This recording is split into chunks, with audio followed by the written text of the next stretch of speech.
So I come from the Global Ecovillage Network, and I hope I can bring another little shard to this table. We have a great load of expertise already present just in this group. And I often find in the projects that we work with or that we consult that the main issue is actually of people working with people.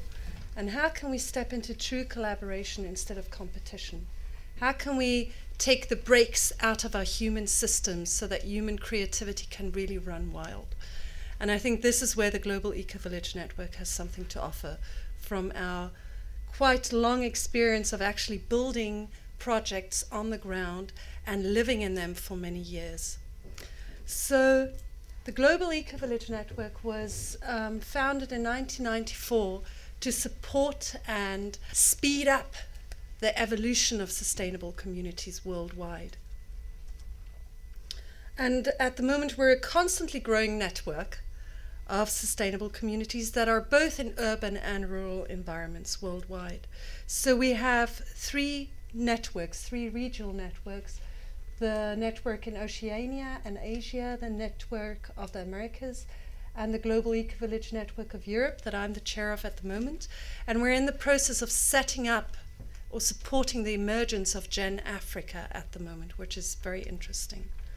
What we've seen coming out of Copenhagen is the conference in Bolivia, the First Peoples Conference on Climate Change and Earth Rights, and a lot of anger in the South about how much is said in the North and how little is done. And I think this is where both eco-villages have a strong piece to bring, but also cities like Bristol.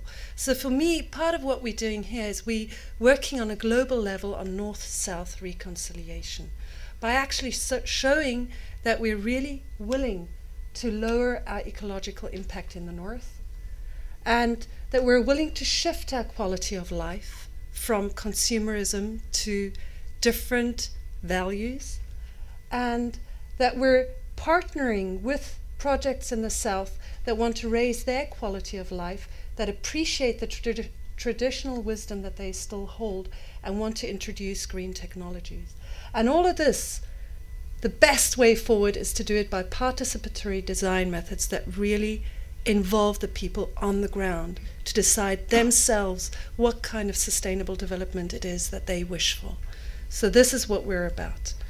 And in the North, we have projects like the Ecovillage that I come from in Germany, where we've lowered our CO2 emissions to 65% of the national average. This is a study of Kassel University.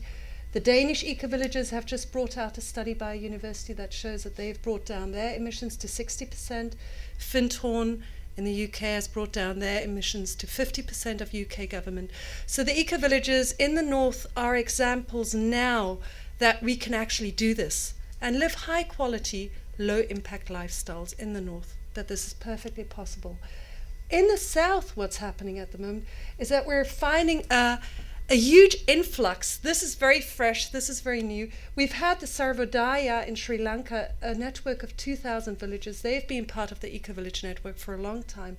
But we're finding that traditional and indigenous villages in the South are connecting to us and saying, we want to be recognized as ecovillages because this is what we are. We want to introduce new green technology, but we already have the wisdom and we want to be recognized for this. So we're working through educational courses, like in Senegal, there was a network of 45 traditional villages that shifted into being eco-villages through an eco-village design education, participatory design methods. And now the Senegalese government, seeing the success of this small movement of villages, has decided that they want to follow this example and transform a further 14,000 villages, traditional villages, to recognized eco-villages. The same is happening in Ghana. The Minister of Environment has said, we want to follow the Senegalese government. In the Congo, we're connecting up to a group. In India, Orissa, there's a group of 3,900 villages at the moment that says we want to be recognized as an eco-village network. This is exploding a bit.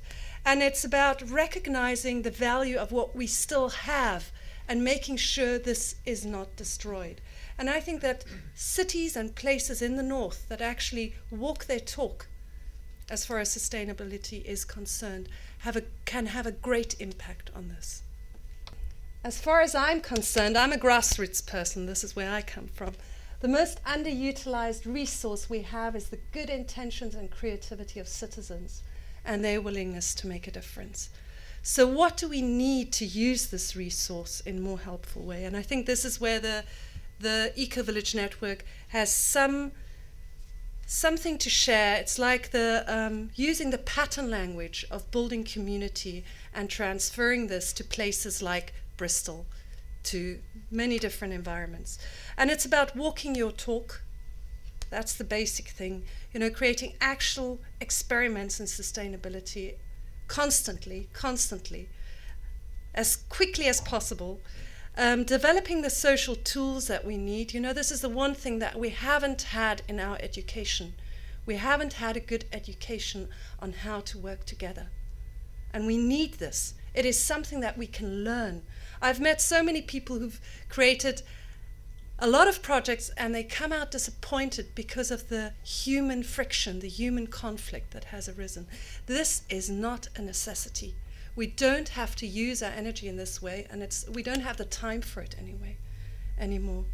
And I think also we have something to show about the higher purpose of living together, you know, and really infusing our projects with a higher purpose that goes beyond coexistence to the joy of co-creation and co-creating a life of beauty, which means that we pass on a more beautiful planet to our children and not a destroyed one.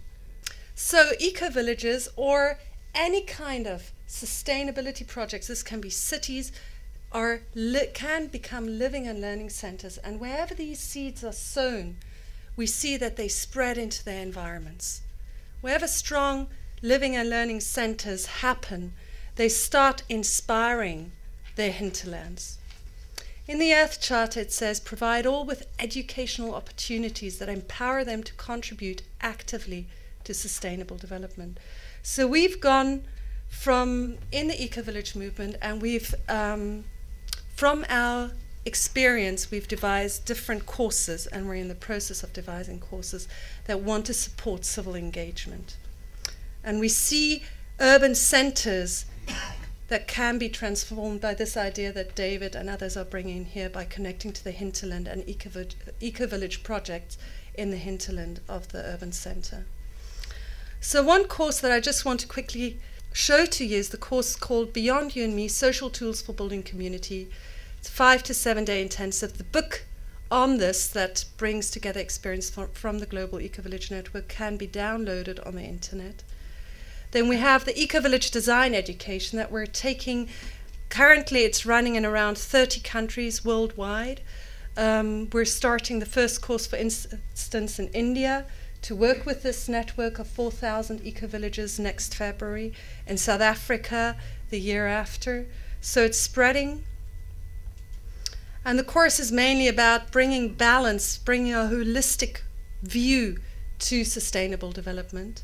And at the moment we're part of an EU learning partnership, which is to bring together the wisdom that has been grown in the Eco-Village movement, the Transition Town movement, Transition Ireland, Power Down, Spiral Dynamics Center for Human Emergence, the Hub movement, different movements, and bring that together and create a 2-year-long curriculum for urban settings that want to create projects for sustainability.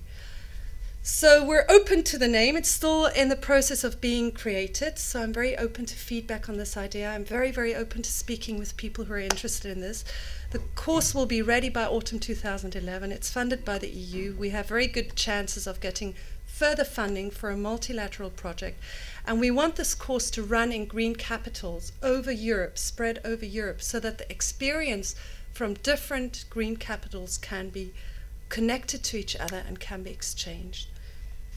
It is possible to change our world, and a different world is already coming into existence. On quiet days, I can hear this new world breathing. Thank you very much.